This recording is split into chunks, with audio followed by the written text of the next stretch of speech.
हमारे मन में गंदे विचार क्यों आते हैं? हम नहीं चाहते, पर फिर भी हमारे मन में गंदे विचार आते रहते हैं। लेकिन क्यों मन ही हमारा सबसे बड़ा दोस्त है और मन ही हमारा सबसे बड़ा शत्रु है। जब हम अपने मन के हिसाब से चलते हैं तो मन हमें भटका देता है, और जब हम मन को संतुलित कर लेते हैं तो हम अपनी जिंदगी में सब कुछ पा लेते हैं। हम हमारे मन में आने वाले गंदे विचारों को रोकने की कोशिश करते हैं, पर जितना हम रोकते हैं उतने यह विचार हमारे अंदर प्रवेश करते जाते हैं। आप जिस चीज से जितना दूर भागोगे उतना ही वह चीज आपको अपने पास लेगी। इसीलिए उसे चीज से भागो मत, उसे पर संतुलन कायम करो। एक बार एक युवक गौतम बुद्ध के पास आया और गौतम बुद्ध से बोला कि ही बुद्ध, मेरे मन में इतने गंदे विचार क्यों आते हैं? मैं नहीं चाहता कि मेरे मन में गंदे विचार आए, पर मेरे मन में हमेशा काम वासना के विचार चलते रहते हैं और मैं इनके के बारे में सोच सोचकर बहुत परेशान हूं। मेरी ऊर्जा और समय यह सब सोचने में ही नष्ट हो जाता है और इन सब के विचारों की वजह से मैं कभी भी शांत नहीं रह पाता और मैं हमेशा ही स्त्रियों को देखकर मोहित हो जाता हूं, अपने आप को रोक ही नहीं पाता। बुद्ध मुस्कुराए और उन्होंने उसे युवक से पूछा, क्या तुम्हें पता है यह काम वासना होती क्या है? फिर लड़के ने उत्तर दिया और कहा, बुद्ध, मैं यह तो नहीं जानता कि काम वासना होती क्या है, पर हां, ये जो भी है बहुत बुरी चीज है। फिर बुद्ध ने उसे युवक से कहा कि सबसे पहले तो तुम यह समझना है कि प्राकृतिक रूप से जो भी चीज हमारे अंदर है वह बुरी नहीं है। हमारे जीवन में उसकी कुछ ना कुछ जरूरत है। वासना कोई बुरी बात नहीं है, यह तो हमारे मन की एक भावना है जो हमें किसी न किसी चीज की कमी का एहसास करवाती है और फिर हम उसे चीज को पाने के लिए उसे चीज की तरफ आकर्षित हो जाते हैं। जैसे अगर तुम्हारे पास धन की कमी है तो तुम में धन पाने की वासना उत्पन्न हो जाएगी। तो वासना कुछ और नहीं, बस एक प्रकार की कमी है जो कि एक प्रकार की जरूरत का एहसास है, और जब यह जरूरत शारीरिक हो तो हम इसे काम वासना का देते हैं। युवक ने गौतम बुद्ध को कहा कि बुद्ध, मुझे काम वासना का मतलब तो समझ में आ गया, पर आप मुझे यह बताइए कि यह हाथी कहां से है, कैसे आती है? यह गौतम बुद्ध ने कहा कि काम वासना कहीं से आती नहीं है, यह तो हमारे अंदर ही होती है और इसका होना तो जरूरी भी है, तभी तो मानव जाति का विस्तार होगा।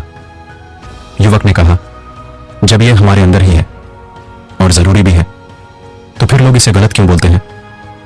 बुद्ध ने कहा कि यही तो समस्या है, लोगों ने काम वासना को गलत तरीके से सोच लिया है, इसे छिपाने की दबाने की कोशिश करते हैं।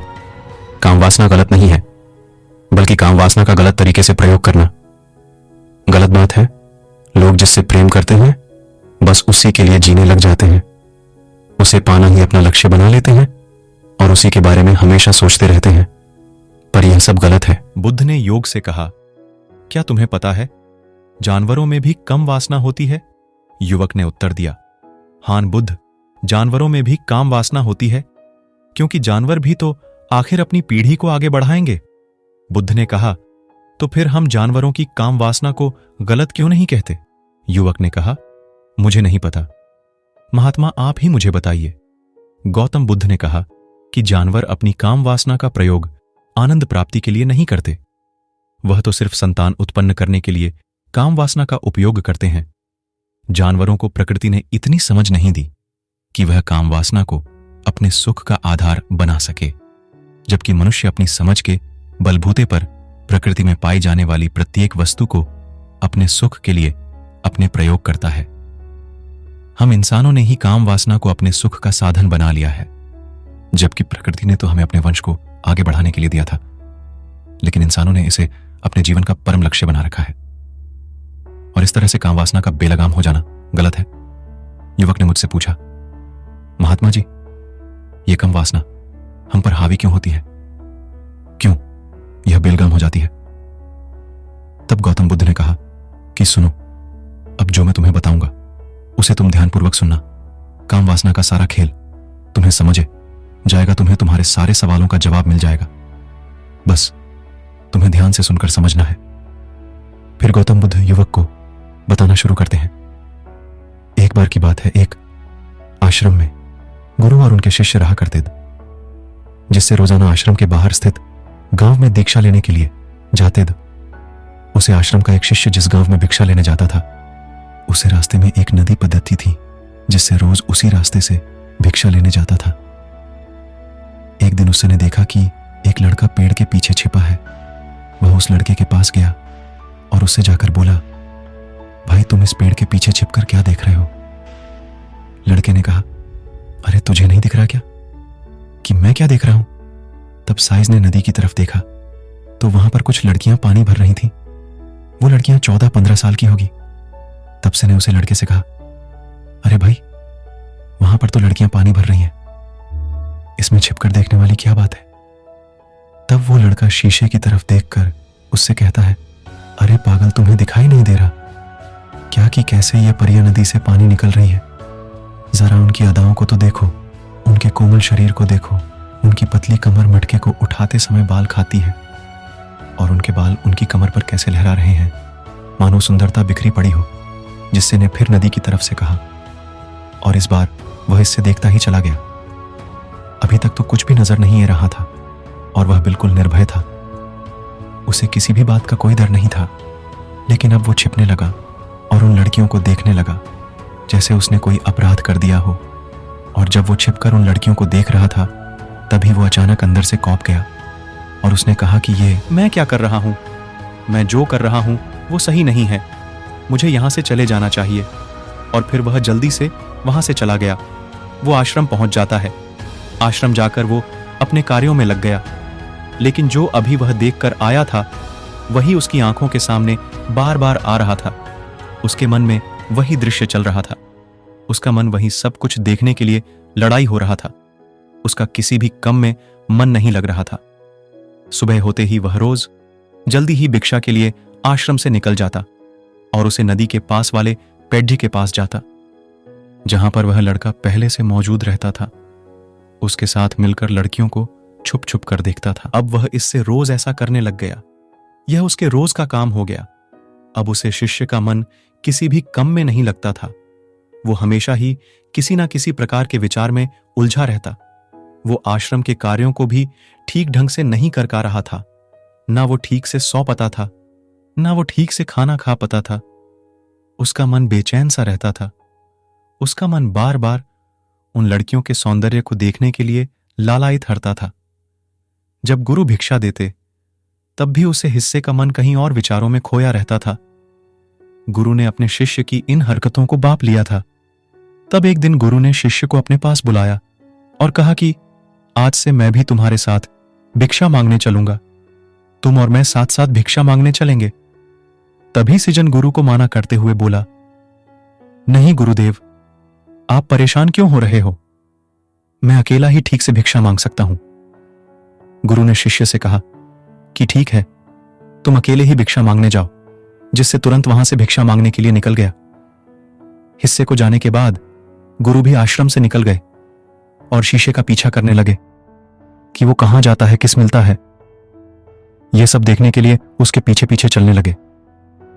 थोड़ी दूर जाने के बाद गुरु ने देखा कि उनका शिष्य एक लड़के के साथ एक पेड़ के पीछे अपराधी की तरह छिपा हुआ है और छिपकर कुछ देख रहा था। गुरु भी अपने शिष्य के पीछे जाकर खड़े हो गए कि आखिर उनका शिष्य क्या देख रहा है, जिसे देखने के लिए वो पेड़ के पीछे अपराधियों की तरह छिपा पड़ा है। गुरु ने देखा कि उनका शिष्य पेड़ के पीछे छुपकर लड़कियों को देख रहा था, जो कि नदी से पानी भर रही थी। तभी गुरु ने शिष्य को कहा कि तुम क्या देख रहे हो? अपने गुरु की आवाज सुनकर वह इससे घबरा गया और उसके पसीने छूटने लगे। वह थर थर कांपने लगा, जैसे किसी चोर को चोरी करते समय रेंज हाथों पकड़ लिया हो। उसी से की हालत खराब हो गई। वो कुछ भी नहीं बोल कर रहा था। दूसरा का जो शिष्य के साथ था वहां से भाग गया, जिससे घबराया हुआ था। उसके मुंह से कुछ टूटे फूटे शब्द ही बाहर निकल रहे। जब वो अपने गुरु से नजर भी नहीं मिला। कह रहा था, गुरु ने शिष्य की तरफ देखा और कहा कि मेरा शिष्य तो निर्भय था, उसे तो किसी भी चीज का डर नहीं था। लेकिन ये क्या, तुम तो डर के मारे कहां पर हो?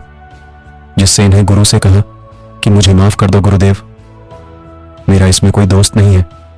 उसे लड़के ने मुझे बहका दिया था, लेकिन आपसे मैं वादा करता हूं कि आज के बाद मैं ऐसा कभी दोबारा नहीं करूंगा। मुझे माफ कर दो गुरुदेव।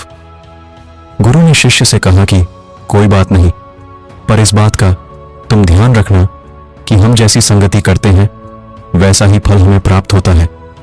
हम जैसी संगति करते हैं उसके विचार हमारे अंदर प्रवेश करते हैं। इसीलिए अच्छी संगति करो जिससे तुम्हारे अंदर अच्छे विचारों का प्रवेश हो।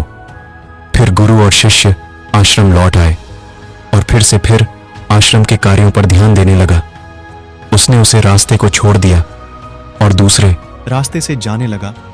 वो अपने कम को ध्यान से करता, लेकिन धीरे धीरे उसके अंदर क्रोध उत्पन्न हो गया और फिर वो दूसरे हसन पर क्रोध करने लगा और बेचैन देने लग गया। अब वो सही समय पर भोजन भी नहीं करता था, वो भोजन भी बहुत कम खाता था। एक रात गुरु शीशे के पास आए और उसे बोले कि अब तक तुमने कितनी बार अपना वादा तोड़ दिया। यह सुनकर शिष्य अपने गुरु के चरणों में गिर गया और रोने लगा।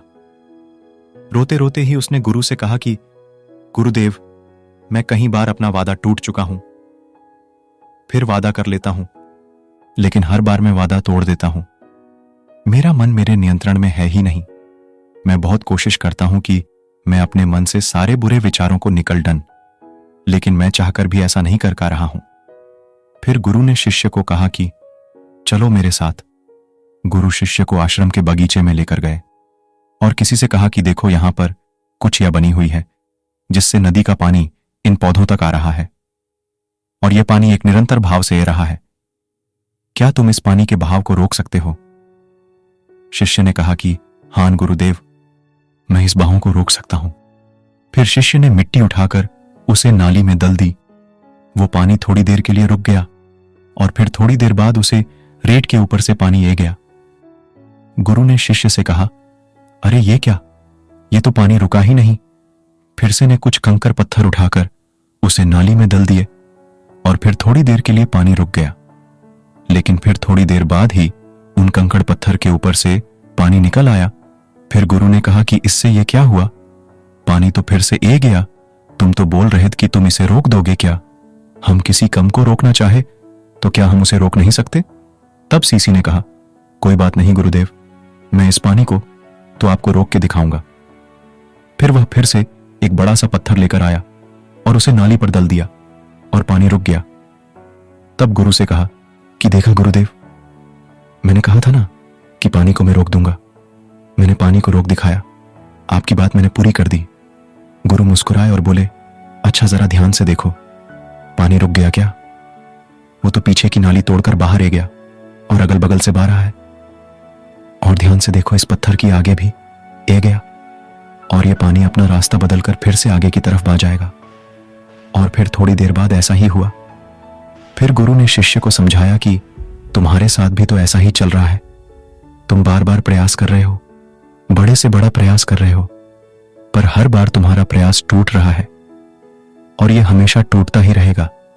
तुम कितना भी बड़ा पत्थर रख लो, लेकिन पानी तो अपना रास्ता बना ही लेगा। यह सब देखकर गुरु से कहा कि ही गुरुदेव, क्या कोई तरीका नहीं है जिससे मैं गंदे विचारों से बाहर निकल सकूं और ये मेरे मन में आई नहीं। गुरु शिष्य को एक नदी के पास ले गए जहां से उसे बगीचे में पानी नहीं आ रहा था। गुरु ने शिष्य से कहा, वो पानी इसी नदी से जा रहा है। वो शिष्य नदी पर गया जहां वह लड़कियां पानी भर रही थीं। उसने उन लड़कियों से पानी मांगा। उन लड़कियों में से एक लड़की ने उसे पानी पिलाया और उसे सन्यासी शिष्य के चरण छुए शिष्य ने उसे आशीर्वाद दिया कि तुम्हारा कल्याण हो, जिससे का मन सकारात्मक ऊर्जा से भर गया। उसके चेहरे पर मुस्कान ए गई थी, जैसे कि उसे कुछ खोया हुआ वापस मिल गया हो। वह वापस अपने रास्ते से जाने लगा। तभी पीछे से वह लड़का ए गया जो पेड़ के पीछे छुपा हुआ था। वह शीशे के पास आया और बोला कि क्या बात है, आज तो तुमने नजदीक से दर्शन कर लिए, तुम तो मुझसे भी आगे निकले। तब शिष्य ने कहा कि हम हमेशा दूसरे के दर्शन करने में ही व्यस्त रहते हैं, अपने दर्शन कर ही नहीं पाते। तुम कब तक इस पेड़ के पीछे छुपाते रहोगे? किसी को पसंद कर लो, उससे बोल दो। अगर वो भी तुम्हें पसंद करती है तो शादी कर लो और उससे पहले तुम कुछ बन जाओ, अपने आप को पहचान लो। ऐसे अपना समय बर्बाद मत करो। फिर वह लड़का रोज उसे मिलने लगा और उसे लड़के ने नदी पर जाना छोड़ दिया। और फिर वो लड़का अपने जीवन में कुछ बनने के लिए संघर्ष करने लगा। तो तुमने देखा संगति का असर क्या होता है। अपनी संगति बदलो, अपने विचार बदलो। बुद्ध ने युवक से पूछा कि क्या तुम्हें तुम्हारे सारे सवालों का जवाब मिल गया। तब युवक ने कहा कि हाँ महात्मा जी, आपका बहुत बहुत धन्यवाद। तब गौतम बुद्ध ने युवक से कहा कि जब तुम्हारे मन में गंदे विचार आए तब आप अपने आप को दोषी मत मानो। यह शरीर है और यह सब इसने हजारों वर्षों से सीखा है। एक केवल तुम्हारे सोच लेने से, शपथ लेने से यह टूटने वाला है नहीं, लेकिन तुम्हारे पास वो शक्ति है, वो ऊर्जा है जिसका तुम्हें संतुलन उपयोग करना है।